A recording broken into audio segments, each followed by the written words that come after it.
আসসালামু আলাইকুম। আশা করি আপনারা সবাই ভালো আছেন। সরকারি চাকরিজীবীদের আজকে একটি বিশাল সুসংবাদ এসেছে। সরকারি চাকরিজীবীদের জন্য এখন টাইম স্কেল ও সিলেকশন গ্রেড প্রাপ্তরাও উচ্চতর গ্রেড পাবে। এটা কিন্তু হাইকোর্ট আজকে কিন্তু একটি রায় দিয়েছে। এইটা কিন্তু অনেক আগেই কিন্তু একটা আপিল করা হয়েছিল। সেই আপিলের রায়টা কিন্তু আজকে দিয়ে দিল। অর্থাৎ সরকারি চাকরিজীবীরা টাইম স্কেল সিলেকশন গ্রেড প্রাপ্তরাও উচ্চতর গ্রেডে কিন্তু বেতন এবং ভাতা প্রাপ্ত হবেন। তো বিস্তারিত দেখি কি বলতেছে তারা। সরকারি চাকরিজীবীদের মধ্যে টাইম স্কেল ও সিলেকশন গ্রেড প্রাপ্তরাও উচ্চ গ্রেডে পাবেন বলে আপিল বিভাগ কিন্তু আজকে রায় দিয়েছে। আজকে বুধবার 30 এপ্রিল সকালে ভারপ্রাপ্ত প্রধান বিচারপতি আশরাফুল ইসলামের নেতৃত্বাধীন আপিল বিভাগ এই রায় দেয়। এর ফলে প্রায় 15 লক্ষ সরকারি ও স্বায়ত্তশাসিত প্রতিষ্ঠানের কর্মকর্তা কর্মচারী এই সুবিধা কিন্তু পাবে। রিটকারী আইনজীবী ব্যারিস্টার ইব্রাহিম খলিল এটা কিন্তু নিশ্চিত করেন এবং তার যে নিশ্চিতকরণ যে ভিডিও ফুটেজ সেটা কিন্তু এই ভিডিওতে থাকবে। আপনারা প্রথম থেকে শেষ পর্যন্ত ভিডিওটা কন্টিনিউ করবেন। এর আগে 2017 সালে ফেব্রুয়ারিতে সরকারি চাকরিজীবীদের স্বয়ংক্রিয়ভাবে উচ্চতর গ্রেডে পাওয়ার বিষয়টি অর্থ মন্ত্রণালয়ে দেওয়ার আদেশ অবৈধ ঘোষণা করেছিল হাইকোর্ট। সংক্ষুব্ধ চাকরিজীবীদের এ সংক্রান্ত একটি রিট আবেদন পরিপ্রেক্ষিতে এই রায় কিন্তু দিয়ে দেয় হাইকোর্ট। অর্থাৎ ওই সময় যে 17 সালে যে এটা কিন্তু বাদ দিয়ে দেওয়া হয়েছিল, তো সেটার বিপরীতে কিন্তু একটি বিক্ষুব্ধ যে সরকারি কর্মকর্তা কর্মচারী ছিল তারা কিন্তু রিট আবেদন করেছিল। সেই রিট আবেদন কিন্তু এতদিন কিন্তু এটা বন্ধই ছিল বলা চলে। বর্তমান যে সরকার এসেছে অনেক কিছুই আসলে খোলাসা হয়ে যাচ্ছে, সেই জিনিসগুলা কিন্তু এখন বের হয়ে আসতেছে।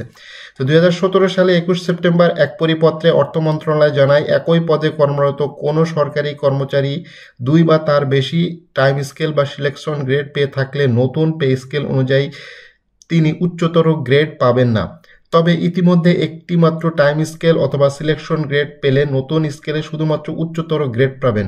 পরিপত্রে আরও উল্লেখ করা হয় সরকারি কর্মচারীদের প্রদত্ত এ সকল আর্থিক সুবিধা কোনো ক্রমেই 2015 সালের 15 ডিসেম্বরের আগে দেওয়া হবে না। পরবর্তীতে পরিপত্রে এ আদেশের বৈধতা চ্যালেঞ্জ করে রিট করে সংক্ষুব্ধ সরকারি চাকরিজীবীরা।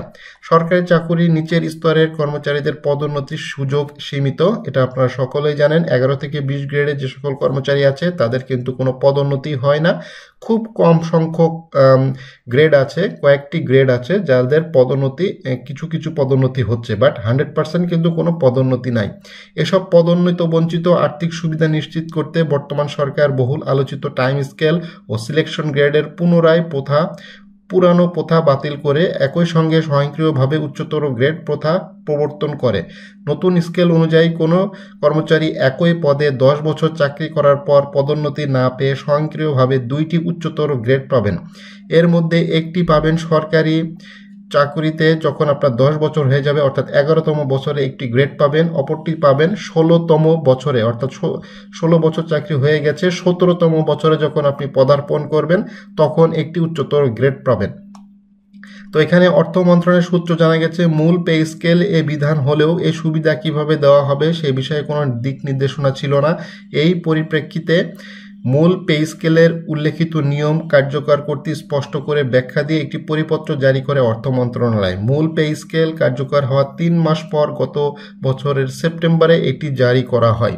তো এখন আপিল বিভাগের যে রায় চলে এসেছে, সম্পূর্ণ যে রায়, তো সেক্ষেত্রে এখন আর এই উচ্চতর গ্রেড পেতে আর কোনো সমস্যা নেই। এটা বিভিন্ন সময় যারা উচ্চতর গ্রেড পেয়েছেন তারা বিভিন্ন চিঠিপত্র বা এটার আদেশ আছে কিনা এটা নিয়ে কিন্তু তর্ক বিতর্ক ছিল। তো এখন পুরোপুরি স্পষ্ট হয়ে গেল এবং 10 বছর চাকরি হওয়ার পরে 11তম বছরে অটোমেটিক আপনি উচ্চতর গ্রেড পাবেন এবং 16 বছর চাকরি হলে অটোমেটিক আপনি 17 বছর থেকে উচ্চতর গ্রেড কিন্তু এখন সরকারি কর্মকর্তা কর্মচারীরা কিন্তু পাবে। তো এই যে গেজেট আছে, এই গেজেটে কিন্তু দেখেন এটা বিলোপ ঘোষণা করা হয়েছিল। সিলেকশন গ্রেড উচ্চতর টাইম স্কেলের বিলোপ, চাকুরি বেতন ভাতা দিয়ে আদেশ 2015। গেজেট প্রকাশের তারিখ অর্থাৎ 15 ডিসেম্বর 2015 হইতে সিলেকশন গ্রেড ও উচ্চতর গ্রেড টাইম স্কেল কোনো স্কেলের সর্বোচ্চ সীমায় পৌঁছাবার 1 বছর পর পরবর্তী উচ্চতর বা টাইম স্কেল সংক্রান্ত বিধানটি বিলুপ্ত হইবে। তো এটা কিন্তু আসলে বিলুপ্ত ছিল, সেটা কিন্তু এখন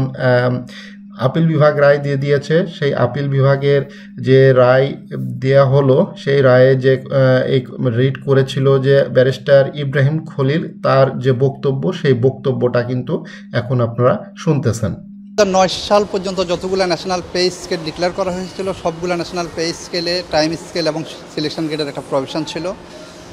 আর সেই প্রভিশনটাকে 2015 সালে ন্যাশনাল পে স্কেলের প্যারাগ্রাফ 6 দিয়ে অমিট করে দেওয়া হয়েছিল এবং সাথে প্যারাগ্রাফ 7-এ উচ্চতর গ্রেড বলে একটা বেনিফিট ইন্ট্রোডিউস করা হয়েছিল। সেই উচ্চতর গ্রেডের ব্যাখ্যাটা এভাবে দেওয়া হয়েছিল যে কোনো প্রজাতন্ত্রের কোনো স্থায়ী কর্মচারী একই পদে পদোন্নতি ব্যতি রেখে যদি 10 বছর চাকরি করেন তাহলে তিনি 11তম বছরে স্বয়ংক্রিয়ভাবে পরবর্তী ধাপে ওনার পে আপগ্রেড হবে। একই পদে পরবর্তী 6 বছর যদি একইভাবে উনি বিনা পদোন্নতিতে চাকরি করে থাকেন তাহলে উনার স্বয়ংক্রিয়ভাবে পরবর্তী গ্রেডে আপগ্রেড হবেন। এই প্যারাগ্রাফের ভিতরে 2টা ক্লাস অফ এমপ্লয়িজদেরকে, অফিসারদেরকে এক্সক্লুড করা হয়েছে। যারা অলরেডি 4th গ্রেডে আছেন তারা এই আইনের সুবিধা পাবেন না। আর একইভাবে বলা হয়েছে যারা ইতিপূর্বে টাইম স্কেল বা সিলেকশন গ্রেড যেই নামে অবহিত হোক না কেন, যারা ইতিপূর্বে 2টা পেয়েছেন তারাও পাবেন না। 16 সালে এসে গভর্নমেন্ট একটা 2016 সালে ফাইন্যান্স মিনিস্ট্রি থেকে একটা পরিপত্র জারি করা হয়েছিল, সেটা 21/9/2016। ইন দি নেম অফ স্পষ্টীকরণ এই পরিপত্রটা দিয়ে ওনারা মূলত মূল আইনটাকে অ্যামেন্ডমেন্ট করে দিয়েছিলেন ইলিগালি। সেটাকে আমরা চ্যালেঞ্জ করেছিলাম বিভাগীয় হাইকোর্ট ডিভিশন।